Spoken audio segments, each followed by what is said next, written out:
Bunch of peacemakers in the sky, boys, shoot 'em off 6 in a row.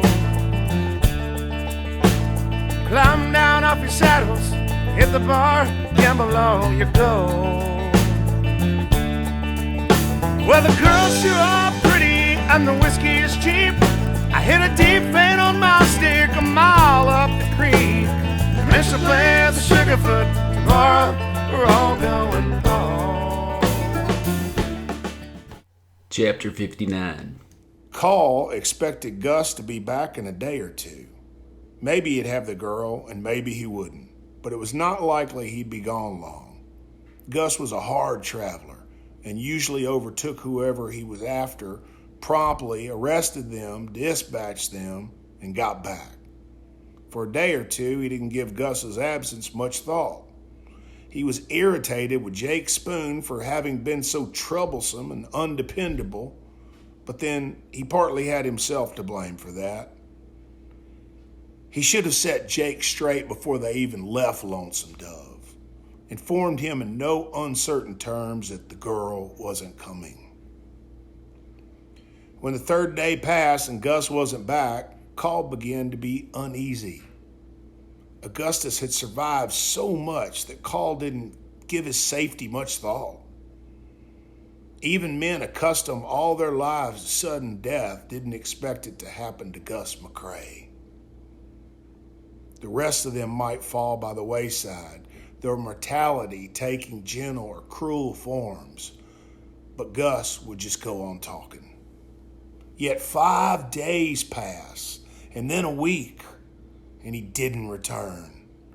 The herd crossed the Brazos without incident, and then the Trinity, and there was still no Gus.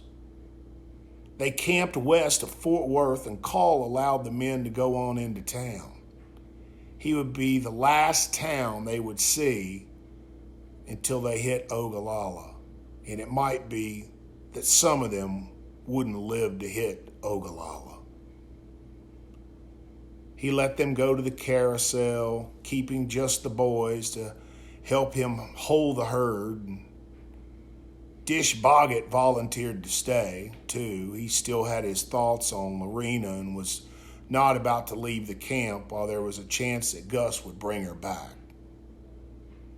"Darn, he's behaving like a deacon," Soupy said. "I expect to hear him preach a sermon any day." Needle Nelson took a more charitable view. "He's just in love," he said.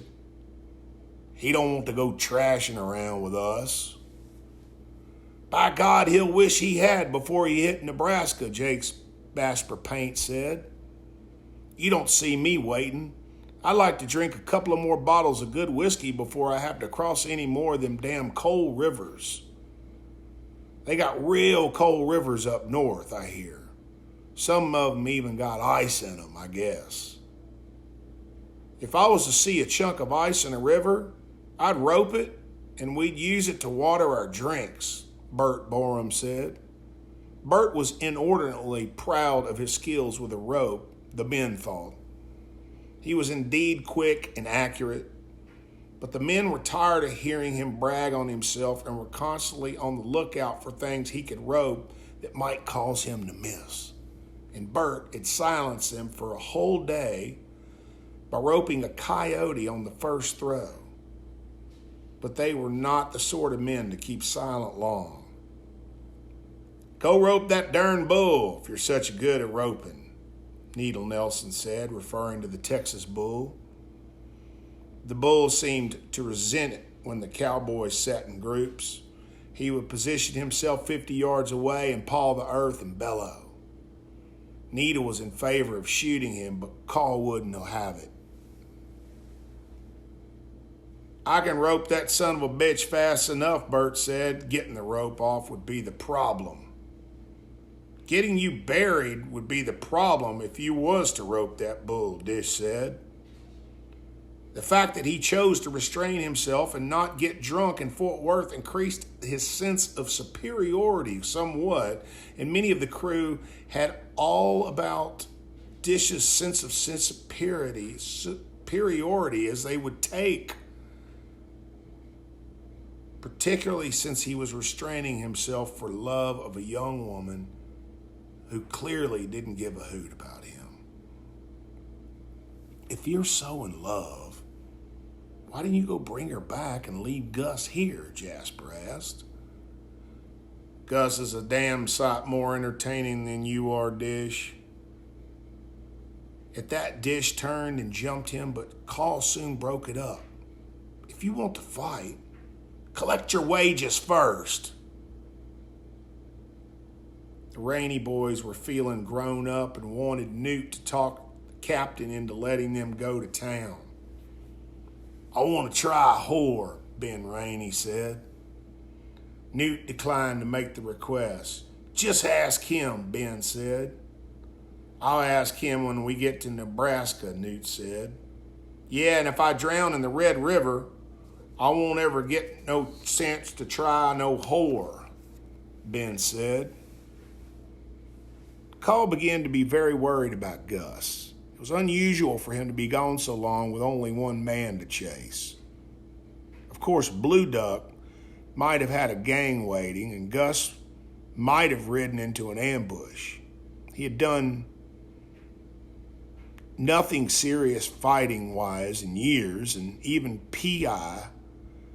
had begun to worry about him. Here we are, all the way to Fort Worth, and Gus still ain't back, P.I. said. Po Campo didn't go to Fort Worth either. He sat with his back to one of the wheels of the wagon, whittling one of the little female figures he liked to carve. As he walked along during the day, he kept his eye out for promising chunks of wood, and if he saw one, he'd pitch it in the wagon. Then at night, he whittled. He would start with a fairly big chunk, and after a week or so, he'd have it whittled into a little wooden woman about 2 inches high. I hope he comes back, Po Campo said. I enjoy his acquaintance, although he doesn't really like my cooking. Well, he wasn't used to eating bugs and such when you first came, P.I. said. I expect he'll work up a taste for it when he comes back. It never used to take him so long to catch a bandit, though. He won't catch Blue Duck, Po Campo said. Why do you know the man? Call asked. I know him, Po Campo said. There's no worse man. Only the devil is worse, and the devil won't bother us on this trip. That was surprising talk. Call looked at the old man closely, but Po Campo was just sitting by the wagon wheel, wood shavings all over his short legs. He noticed Call's look and smiled. I lived on the Llano once, he said. I wanted to raise sheep, but I was foolish. The wolves killed them, and the Comanches killed them, and the weather killed them. Then Blue Duck killed my 3 sons after I left the Llano. Why don't you think Gus will catch him? Call asked. Po Campo considered the question. Dietz was sitting near him. He loved to watch the old man whittle. It seemed miraculous to Dietz that Po could take a plain chunk of wood and make it into a little woman figure. He watched to see if he could figure out how it happened, but so far he had not been able to. Po Camp just kept turning the wood in his hand, shavings dropping in his lap, and then he finally would have it done. I didn't like the horse Captain Gus took, Po Campo said. He won't catch Blue Duck on that horse. Blue Duck always has the best horse in the country. That's why he always gets away. He don't have the best horse in this country, Call said. I do.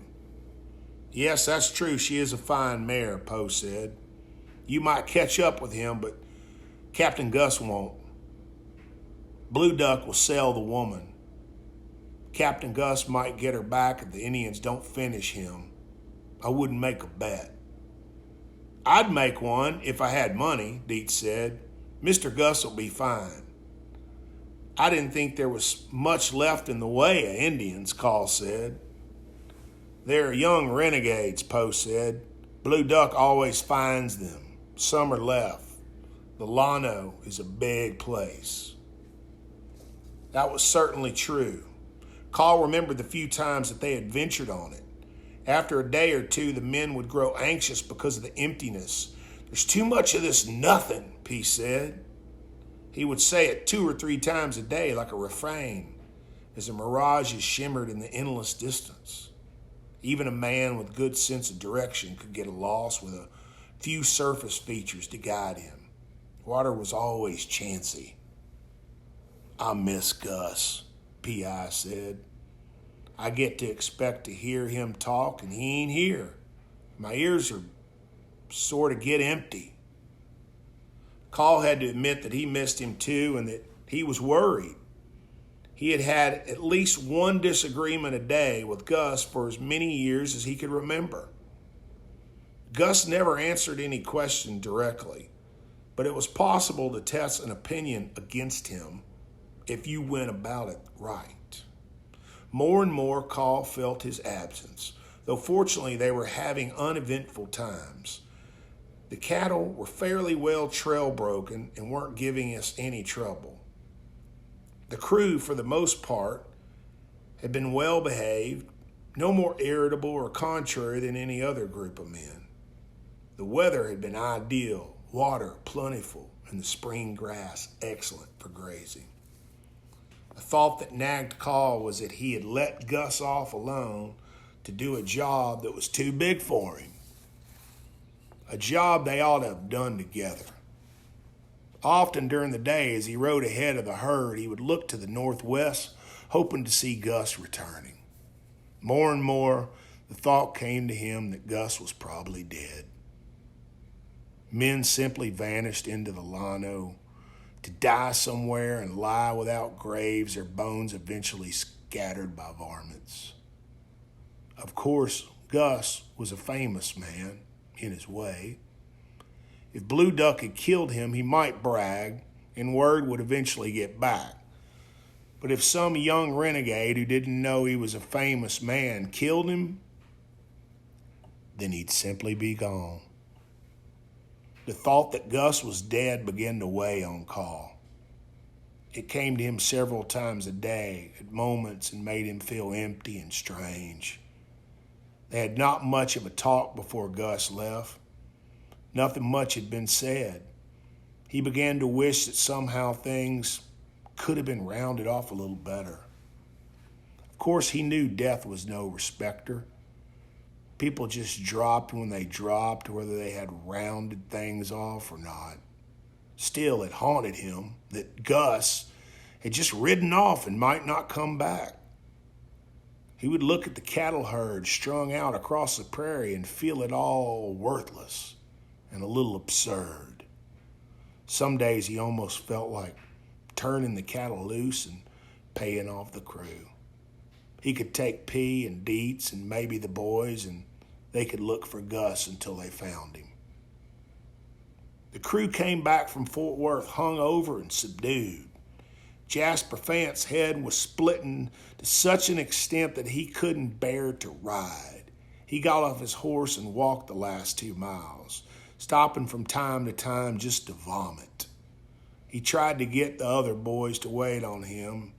In his state, he could have been easily robbed and beaten, as he pointed out, but his companions were indifferent to his fate. Their own headaches were severe enough.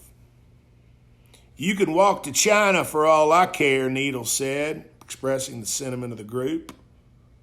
They rode on and left Jasper to creep along as best he could. Bo Campo had anticipated their condition and had a surprise waiting for them. A sugary collar made of dewberries that he had picked himself and made into a cobbler. Sugar is the thing for getting over liquor, boys. Eat a lot and then lie down for a few minutes. "Did Jasper quit?" Carl asked.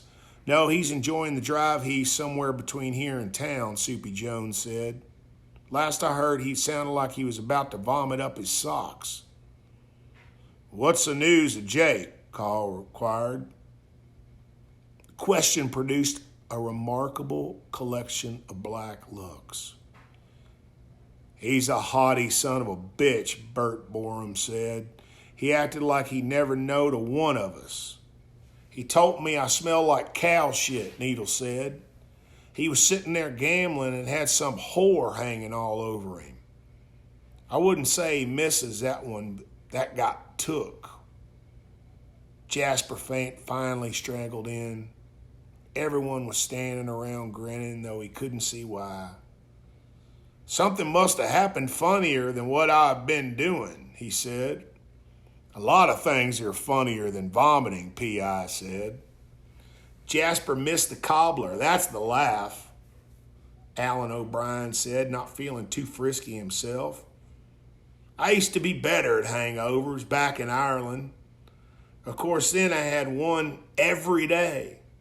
I had more practice. When Jasper realized he had missed a dewberry cobbler, one of his favorite dishes, he threatened to quit the outfit since they were so ungrateful, but he was too weak to carry out his threat. Po Campo forced him to eat a big spoonful of molasses as a headache cure, while the rest of the crew got the herd on the move. I guess the next excitement will be the Red River, boys, Dish Boggett said as he took the point. Ain't nothing but a waste of news and money. I don't think it was worth what we struck to stay. It's been 1 year, 3 months, a week till the day.